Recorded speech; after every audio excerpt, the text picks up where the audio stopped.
नमस्कार।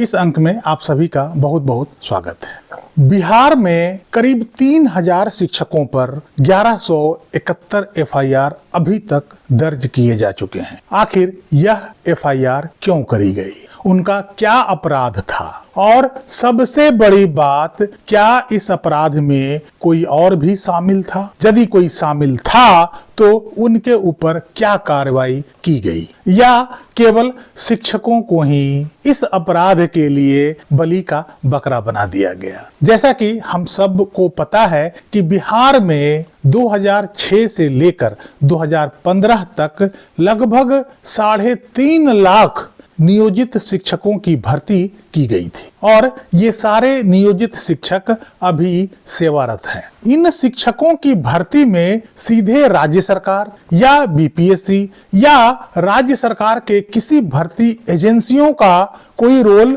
नहीं था, बल्कि इन नियोजित शिक्षकों की भर्ती राज्य सरकार के सीधे नियंत्रण में ना होकर पंचायती राज संस्थाओं और शहरी स्थानीय निकायों के माध्यम से की गई थी, जिसमें ग्राम पंचायत, प्रखंड पंचायत समिति और जिला परिषद के स्तर पर गठित नियोजन इकाइयां शामिल थी। इन निकायों द्वारा सभी आवेदकों के शैक्षणिक प्रमाण पत्रों जैसे इंटरमीडिएट, मैट्रिक और बीए के प्रमाण पत्रों के आधार पर एक मेरिट लिस्ट तैयार किया गया, और उसी के आधार पर इन सभी नियोजित शिक्षकों की नियुक्ति की गई। इसके अलावा जिन शिक्षकों की नियुक्ति 2003 में शिक्षा मित्र के रूप में संविदा पर बहाली हुई थी, उन शिक्षकों को भी 2006 में नियमावली के तहत नियोजित शिक्षक का दर्जा दे दिया गया। बाद में यह पाया गया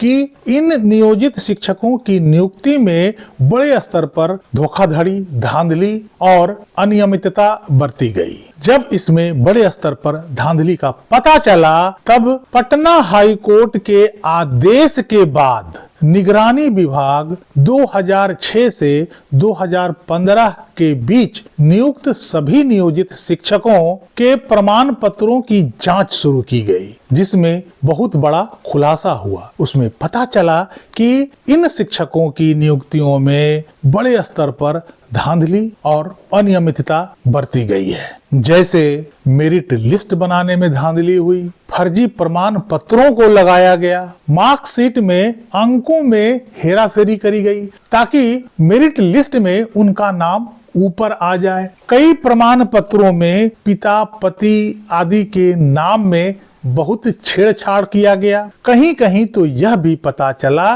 कि दूसरे के मार्कशीट पर भी नियुक्ति की गई। जिस व्यक्ति की नियुक्ति की गई, उस नियुक्ति में दूसरे व्यक्ति का मार्कशीट लगा दिया गया, उसके नाम को बदलकर।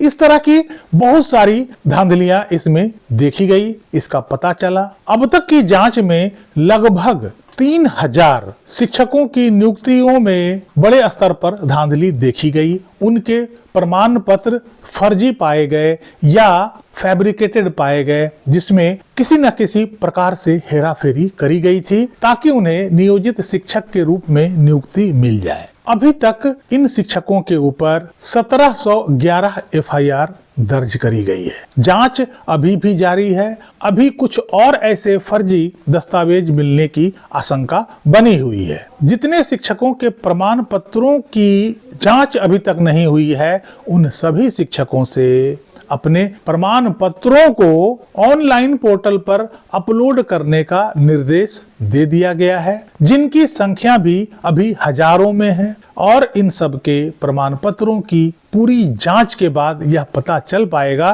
कि आखिर कुल कितने ऐसे शिक्षक थे जिन्होंने अपने प्रमाण पत्रों में हेराफेरी करके या जाली प्रमाण पत्र बनवा करके यह नियुक्ति हासिल करी थी। सरकार इन शिक्षकों के ऊपर कार्रवाई करने की बात कर रही है। सरकार इन शिक्षकों को बर्खास्त करके इनके ऊपर कार्रवाई करने की बात कर रही है। इन शिक्षकों से सैलरी वसूलने की भी बात की जा रही है। आगे क्या होता है, यह बहुत कुछ पटना हाई कोर्ट के आदेश और निर्देश पर निर्भर करता है। ऐसा अपराध जिन शिक्षकों द्वारा किया गया है वो घृणित है और अक्षम्य है। इसके लिए उन्हें सजा मिलनी चाहिए। ऐसा करके उन शिक्षकों ने सरकार के आंखों में धूल झोंकने का काम तो किया ही है, इसके अलावा उन विद्यार्थियों का भी हक छीना है जो उस समय वास्तव में योग्य थे। परंतु मेरा प्रश्न यह है कि क्या इस षड्यंत्र में शिक्षक अकेले थे या इसमें कोई और भी शामिल था? आखिर वे शिक्षक ये फर्जी प्रमाण पत्र कहां से बनवाए? किन गिरोह द्वारा ऐसा घृणित कार्य किया गया? क्या उस गिरोह का भी संबंध किसी बड़े अधिकारी से था जिसने इस तरह का फर्जी पत्र बनाया और मार्कशीट के अंकों में हेराफेरी करी? आखिर वैसे कितने गिरोह सक्रिय हैं और किन किन जगहों पर और कब से ऐसा काम कर रहे हैं?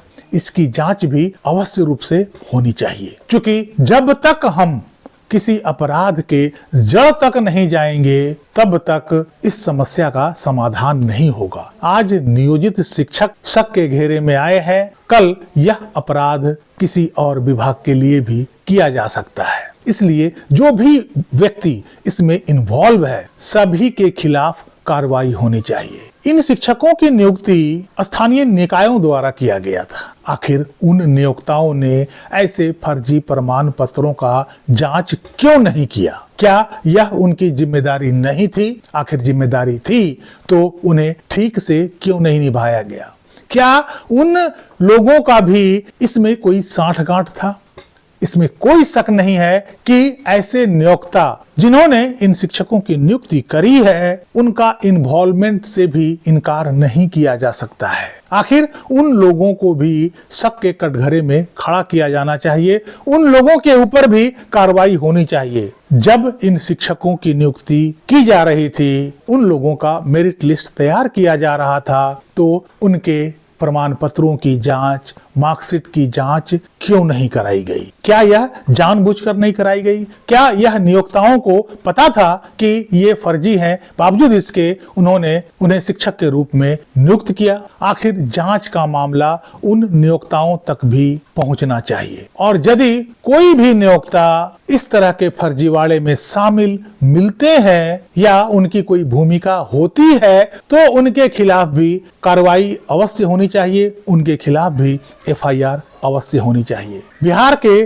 कई प्रखंड में तो ऐसा भी पता चला है कि वहां 50% से ज्यादा शिक्षकों के पास फर्जी प्रमाण पत्र ही थे। आखिर इसकी जांच क्या शिक्षकों तक ही सीमित रह जाएगी, बाकी लोगों को बचा लिया जाएगा, या इसकी जांच बड़े स्तर पर होगी और जो भी इसमें शामिल होगा या शामिल पाया जाएगा सभी के खिलाफ कार्रवाई होगी? मेरा मत तो यही कहता है कि इस अपराध में जितने भी लोग शामिल पाए जाते हैं सभी के खिलाफ कार्रवाई होनी चाहिए, तभी इस तरह के अपराध आगे रुक सकता है या इस तरह के अपराध पर लगाम लगाया जा सकता है। केवल शिक्षकों को बलि का बकरा बनाकर इस तरह के अपराध को रोका नहीं जा सकता है। इस अंक में यहीं तक। कैसी लगी जानकारी कमेंट करके जरूर बताइएगा। वीडियो को लाइक कीजिएगा, चैनल को सब्सक्राइब कीजिएगा। मिलते हैं अगले अंक में, तब तक के लिए